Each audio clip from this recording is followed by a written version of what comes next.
to him. To get me, somebody would have to shoot through the fake news. And I don't mind that so much, because I don't mind that. That is absolutely insane. MeidasTouch said, major breaking. Trump says he wouldn't mind if his supporters shot the press at his rally.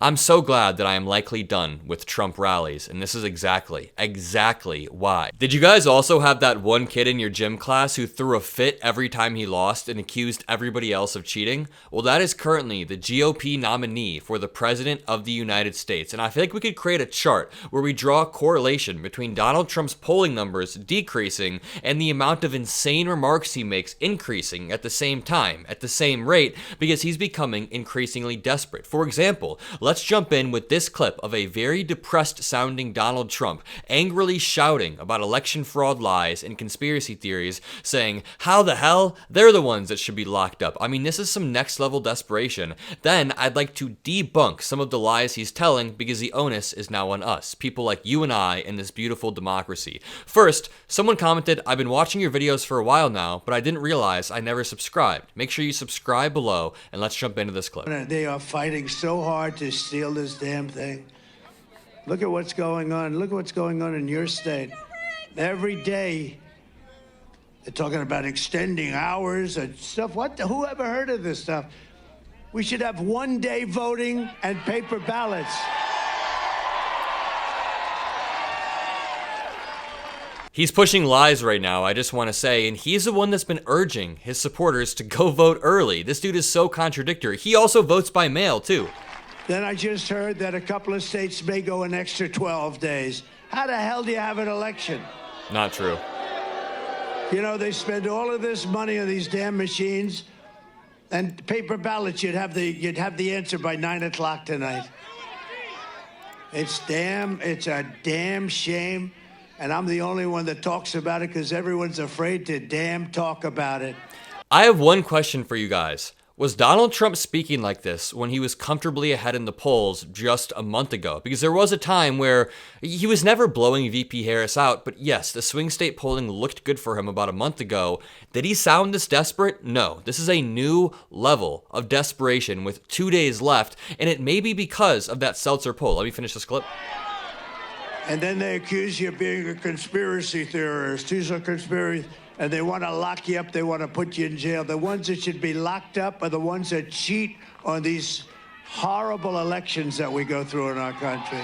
Unreal. Number one, he is a conspiracy theorist. Number two, nobody wants to lock him up for challenging the results of an election. That is his right. He can go to as many courts as he wants. In fact, he went to 60. The reason why he deserves to be locked up for the rest of his life is because he leveraged his position as the President of the United States to exert pressure on election officials across the country to flip votes or flip states entirely to be in favor of him. He also exerted that same leverage on his vice president and then sicked him mob on the Capitol with his vice president inside.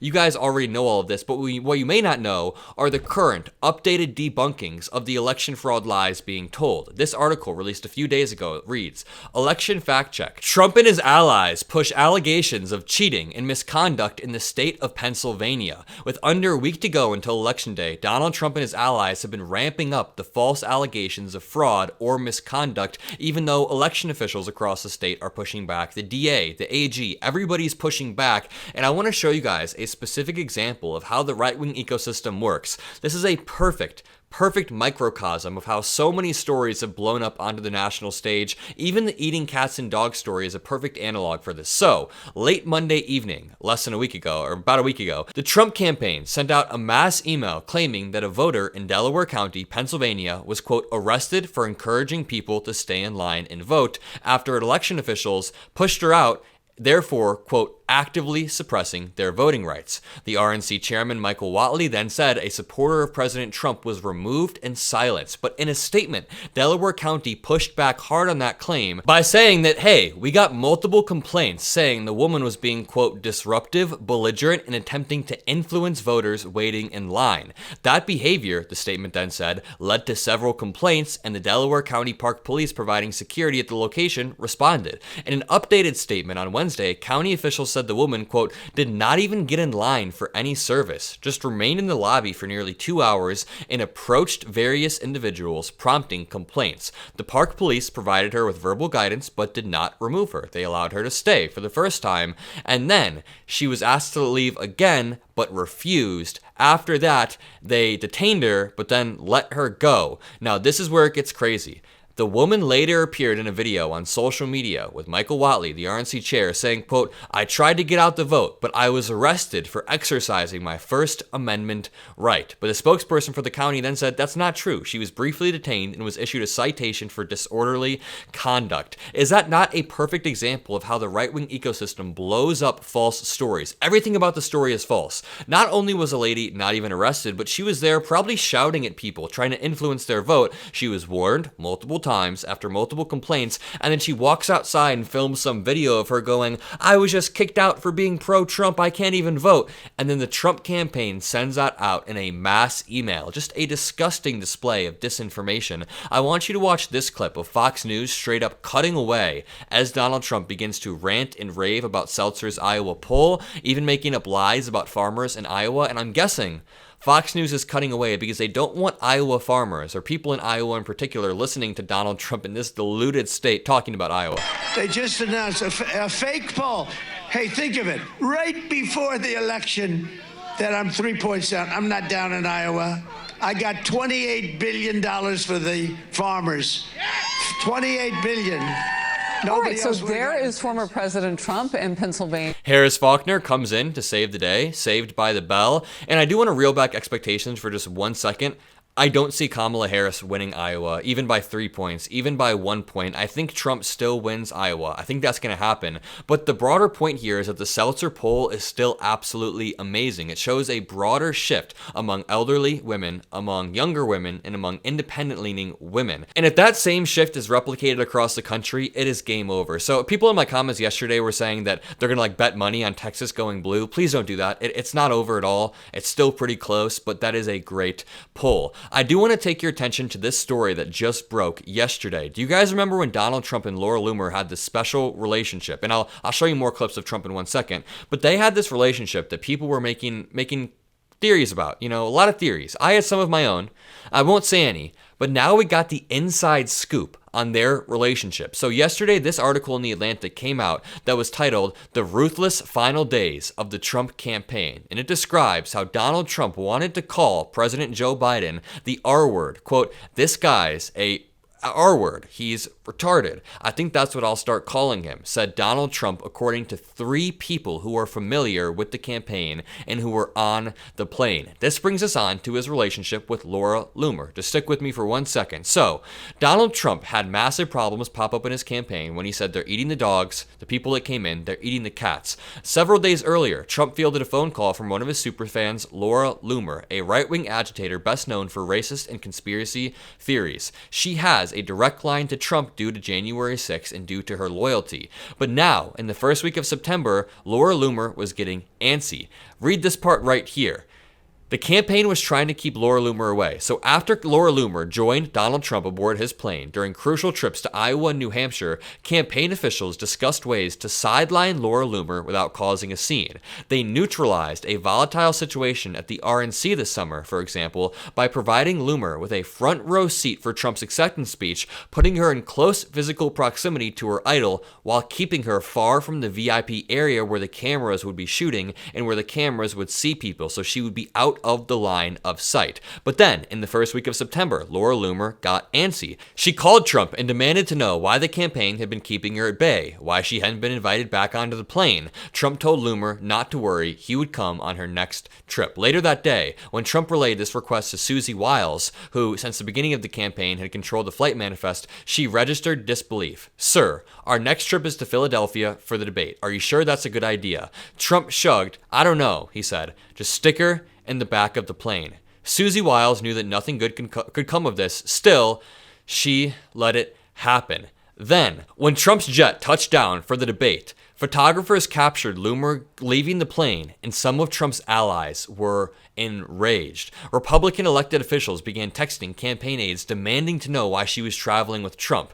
They knew this was incredibly bad. Trump's own staffers hadn't even known she was on the flight manifest. They were bewildered and furious, as was everybody else. As the night unfolded, with Laura Loomer watching the debate backstage, joining other GOP surrogates, campaign leaders weighed in on their next move. After the camera showed Loomer standing near Trump at Ground Zero the next day, the former president's phone lit up once again. For the rest of the day, friends and associates and donors dialed his numbers with manic urgency. Some read him old tweets that Laura Loomer had sent. Others demanded that whoever let this woman aboard the plane be fired, but Trump is the one who let her aboard the plane. This is the insane part right here. This is the insane part, then we'll return to the rally.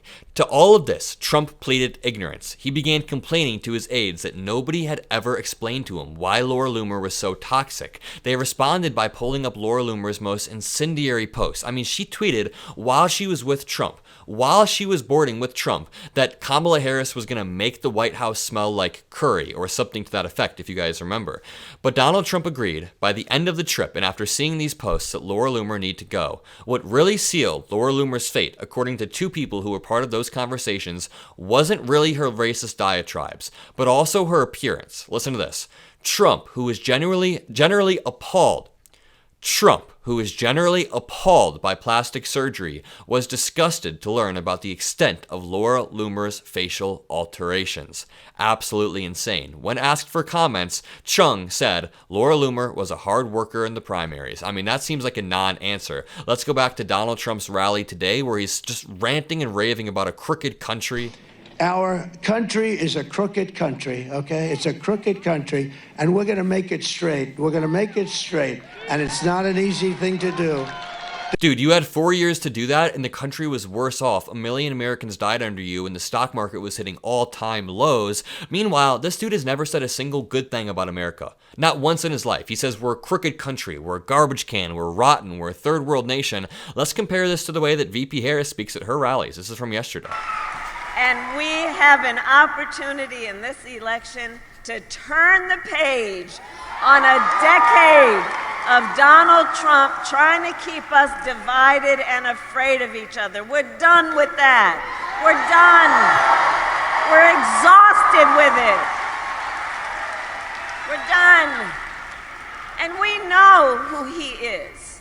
We know who he is. He tells us every day. But Charlotte, that's not who we are. That's not who we are. It is not who we are, and as I'm making this video, I just got a news alert that Donald Trump said something wild at his rally. Listen to this. A little bit of intelligence, and I have a piece of glass over here, and I don't have a piece of glass there. And I have this piece of glass here, but all we have really over here is the fake news, right?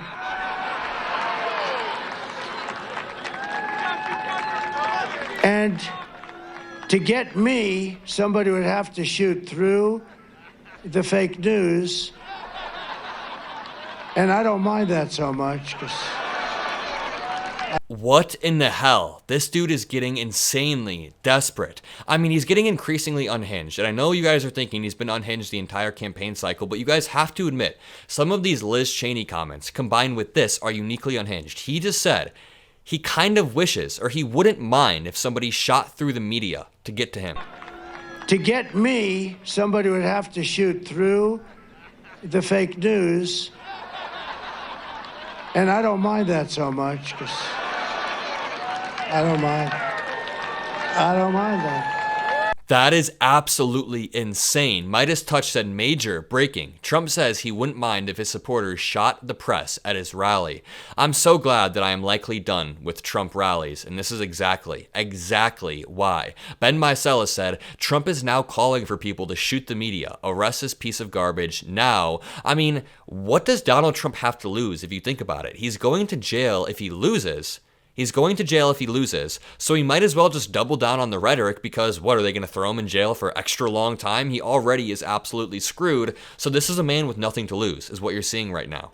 There's only one reason you don't want voter ID, there's only one reason, and that's to cheat. There is no other reason. There's no other reason. And they do cheat.